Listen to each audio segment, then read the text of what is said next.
Welcome to Focus on DeSoto Today, a public information program produced by the City of DeSoto's Community Relations Department. This series of programs is designed to present in discussion format topics of current interest to DeSoto residents. I'm Kathy Jones, Public Information Officer for DeSoto, and I'll be your host. Today we will be discussing the Smart 911 system that is now being offered by Southwest Regional Communications. Joining me today is Donna Fernandez, and she's the Managing Director for the Southwest Communications Center. Welcome, Donna. What is SWRCC? SWRCC is Southwest Regional Communications Center. It's the 911 center for the cities of Cedar Hill, DeSoto, and Duncanville. Well, that's a big job. 3 cities It is. out of 1 call center. Big job. I understand that you guys are now offering something called Smart 911. Tell us what that is. Smart 911 is an enhancement to the 911 system. 911 typically only provides the location and possibly the name of the person calling 911. If a resident registers their telephone number, we get additional information based on the profile they've created in the Smart 911 program. Wow, that's cool. So they go online and sign up in some way? Yes, they go to smart911.com and they create a profile, basically like Facebook, but they put in personal information that they'd like their 911 operator to see and then pass along to the first responder. Wow, that could really be helpful. I guess you can put in your cell numbers as well as just like a landline you have at home? Yes, home telephone numbers and cell phone numbers, and it cross-references to both. So that information would be available regardless of which number you had called in, as long as it's registered. So even if you're at home and something happens and you pick up your cell phone, they will know, they will have that number connected to your address if you put that in. That is correct. Oh, that's really good. That's a load, because a lot of times people are very concerned now that they're doing away with landlines and all they have is a cell phone, and we've always heard that 911 can't find you if that's all you have. That is true. So that is true. That's wonderful. I understand too that you can list all the members in your household, even your pets, Yes. in case you're worried about Fluffy not getting taken care of whenever you have an emergency. That is true. You can register your children, your husband, your emergency contacts, your pets, like you said. You can even put in your veterinary information for your pets if you Wow, want. that's wonderful. Because you might not be in any position to give that information to the first responders. How do they actually see that information, like the fire or police personnel? There's a client portal that's available on their MCTs and their vehicles. Currently, we'll provide it over the radio, any pertinent information pertaining to that emergency. Again, we wouldn't give them the entire profile information, only that information that would pertain.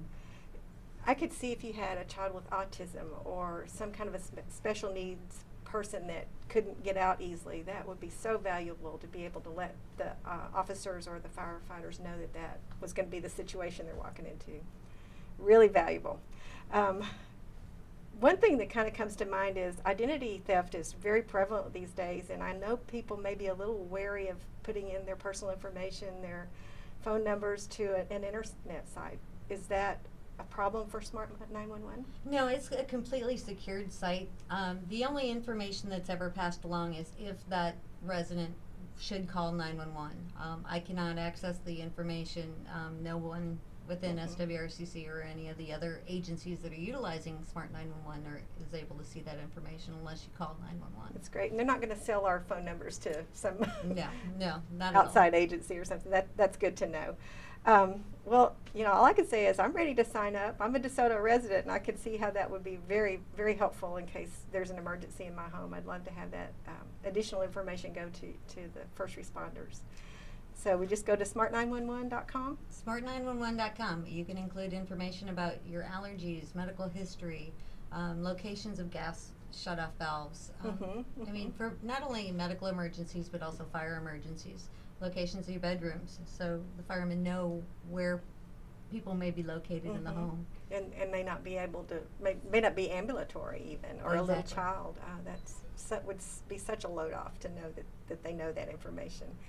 Well, I know that is a really cool program that you do, but you'll have other things that you offer over at SWRCC. I understand that you do residential and business alarm monitoring. Yes, we do. And that's pretty cool too. Tell us about that program.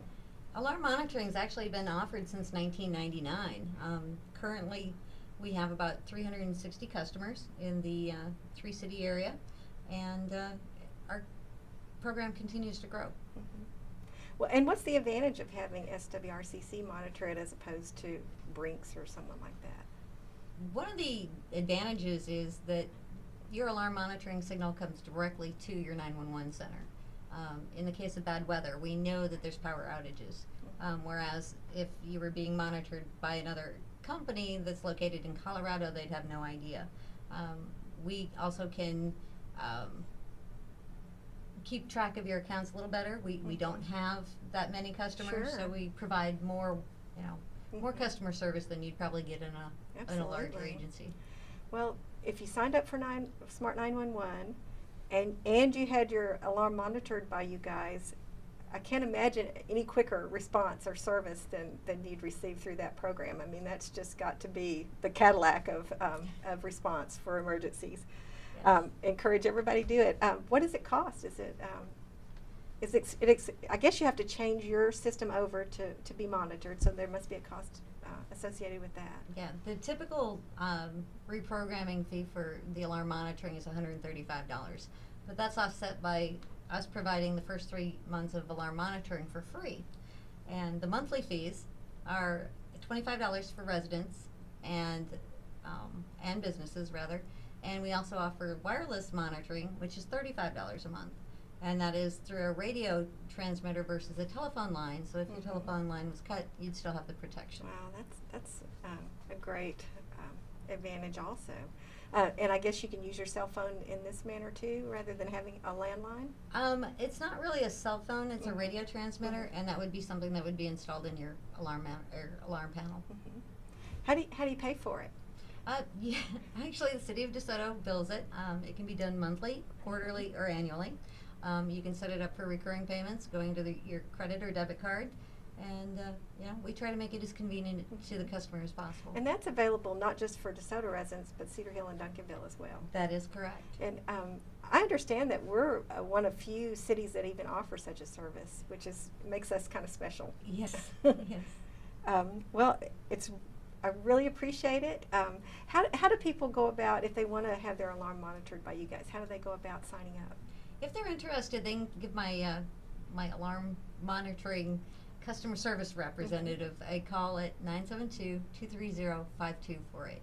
I think there's also some information on the city website, which links to the Southwest Regional Communications website too. Yes, So. swrcc.net also has all this information on it.